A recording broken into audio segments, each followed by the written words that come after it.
J'ai reçu un coup de téléphone début décembre d'une dame qui venait vers moi par bouche à oreille. Elle connaissait une de mes clientes et elle souhaitait prendre rendez-vous. Comme je fais habituellement, je lui ai demandé un peu de me dire pourquoi elle souhaitait me voir. Et elle m'a raconté un peu, brièvement, en quelques mots, sa vie. Et elle m'a raconté une histoire qui était vraiment très lourde de difficultés depuis très très longtemps.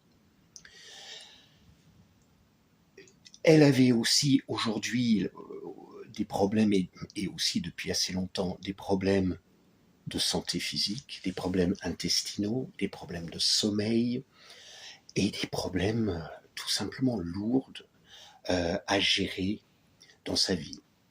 Alors, ce n'est pas du tout la seule personne. Moi, j'ai assez souvent des personnes avec des histoires lourdes et des problématiques lourdes, mais certainement, cette dame en faisait partie, en fait partie.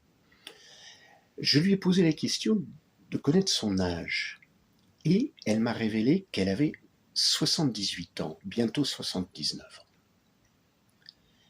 Et à vrai dire, sur le moment, au téléphone, depuis quand je l'ai rencontrée pour la première fois, et toujours maintenant, puisqu'on continue à travailler ensemble, j'ai été frappé par une admiration pour cette dame de 78 ans.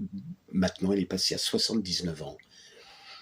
Que elle essayait encore. Elle a entendu par une connaissance d'un thérapeute.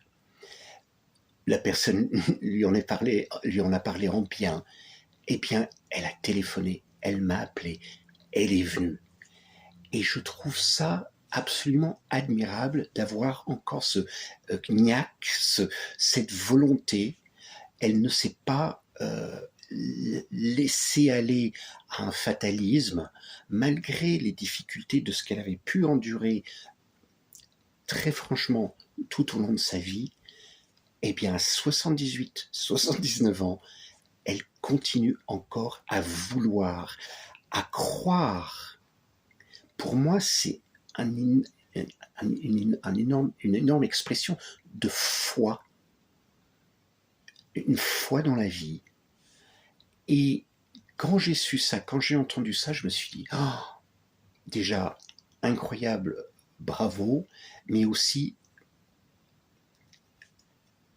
on pourra faire quelque chose, puisque déjà, sa volonté, sa mentalité, sa disposition est tellement dans le positif d'aller, de chercher, de tenter encore, que ça fait une partie énorme du travail. Allez, bonne journée.